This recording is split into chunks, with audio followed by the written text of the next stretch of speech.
ላከኝ የቤት ሰራተኛ ፈልጌ ወንድሞችሽ ምናምን ይመጣሉ አይመጣም መጣው ሃይ አለን ምን ማነሽ እናቴ ማነሽ አንቺ ደላላው ነው ላከኝ የቤት ሰራተኛ ፈልጌ እኔ ነኝ ባለቤቷ ምን ነው አንቺ ነሽ አዎ ማነሽ አንቺ ሰራተኛ ምን ነሽ ነው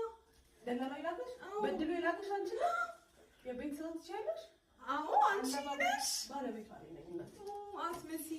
አትመሲም እና የነገረኝ ነበረ ባለቤትሽ ውጭ ሀገር ነው የሚመላለሰው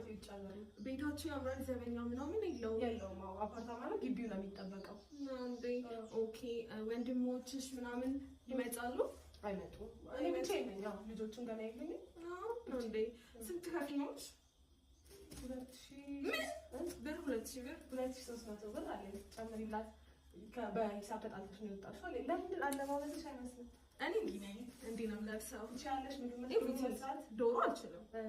ግን እችላለሁ ሌላ ስራ እችላለሁ ምናምን ትችያለሽ ሽንኩርት እችላለሁ ቲማቲም አሁን ለምሳሌ እኔ ማምንበት እኔ ሽንኩርት ከተከተፍኩ አንቺ ቲማቲም ትከትፊልኛለሽ ድንች ወይ ምስር ወጥ ምናምን ሽሮ ምናምን ትችያለሽ ሞክራለሁ ምንድን ነው ታዲያ ሰራተኝነት